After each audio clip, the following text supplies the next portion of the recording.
मेरा नाम समन सना है और मैं college of earth and environmental sciences Punjab university में पीएचडी एनवायरमेंटल साइंसेज की स्टूडेंट हूँ।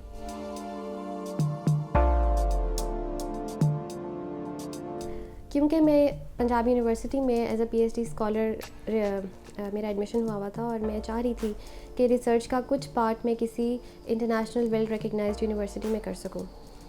तो इसी मकसद के लिए मैंने आइल्स दिया और आइल्स की वजह से मैं ब्रिटिश काउंसिल की वेबसाइट के साथ ज़रा उसको यूज़ कर रही थी। तो ब्रिटिश काउंसिल की ही वेबसाइट पर मुझे एक स्कॉलरशिप का लिंक नज़र आया which was Pakistan Scottish PhD research travel grant for women, और इस स्कॉलरशिप में मैंने अप्लाई किया and fortunately I got the grant.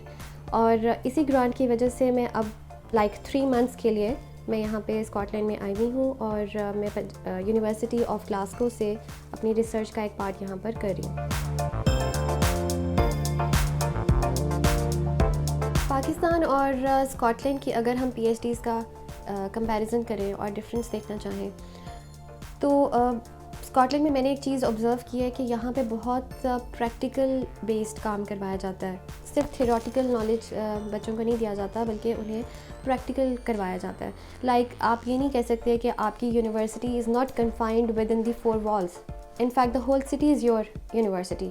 आपको अगर आपके सुपरवाइज़र या आपके टीचर कुछ बता रहे हैं, कुछ गाइड कर रहे हैं, तो वो सिर्फ यूनिवर्सिटी की 4 दीवारी के अंदर आपको कैद नहीं रखेंगे, बल्कि वो आपको उस कॉन्सेप्ट की जो बात वो आपको बताना चाह रहे हैं उसका प्रैक्टिकल इम्प्लीमेंटेशन आपको करके दिखाएंगे या आपको रियल लाइफ में उस चीज़ को दिखाएंगे कि आप ताकि क्लियर हो सके आपके माइंड में कॉन्सेप्ट कि वो चीज़ है क्या और उसको कम्प्लीटली आप अंडरस्टैंड कर सकें।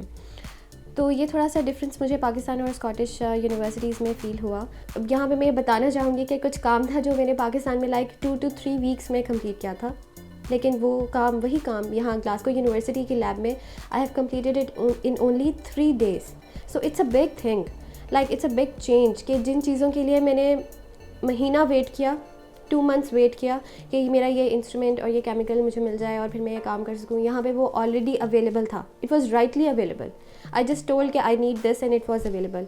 सो peace of mind is a very important thing जो यहाँ पे peace of mind and ease, और शायद इसकी वजह ये भी है कि यहाँ पे जो फंड्स हैं वो ज़्यादा हैं। तो Pakistan it really lag behind in research and technology, I must say. तो we need to learn these things from Scottish universities ताकि हम अपने आप को डेवलप कर सकें और हम अपनी क्वालिटी को भी इम्प्रूव कर सकें।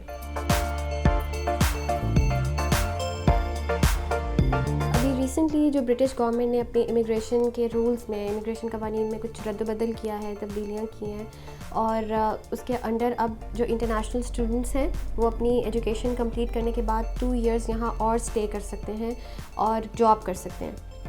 तो ये बहुत ही अच्छा एक इनिशिएटिव है, बहुत ही अच्छा एक कदम है और इससे बहुत फ़ायदा होगा ना सिर्फ पाकिस्तानी स्टूडेंट्स को बल्कि और भी बहुत सारे इंटरनेशनल स्टूडेंट्स को।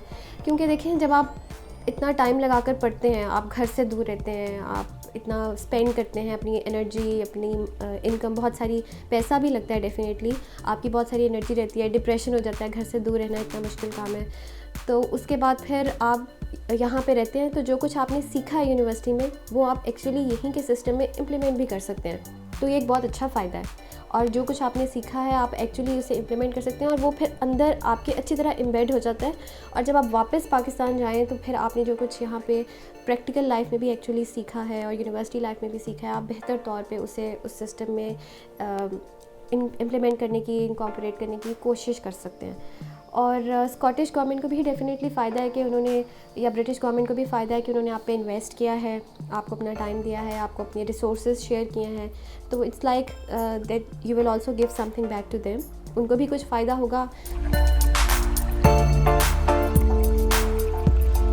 अच्छा, और यहाँ पर मैं ये भी ऐड करना चाहती हूँ कि स्कॉटलैंड या बरतानिया में जो भी स्टूडेंट्स पढ़ने के लिए आना चाहते हैं और उनको कोई हेल्प चाहिए, कोई गाइडेंस चाहिए, तो उनका जो फर्स्ट पॉइंट ऑफ कॉल हो सकता है दैट इज़ ब्रिटिश काउंसिल।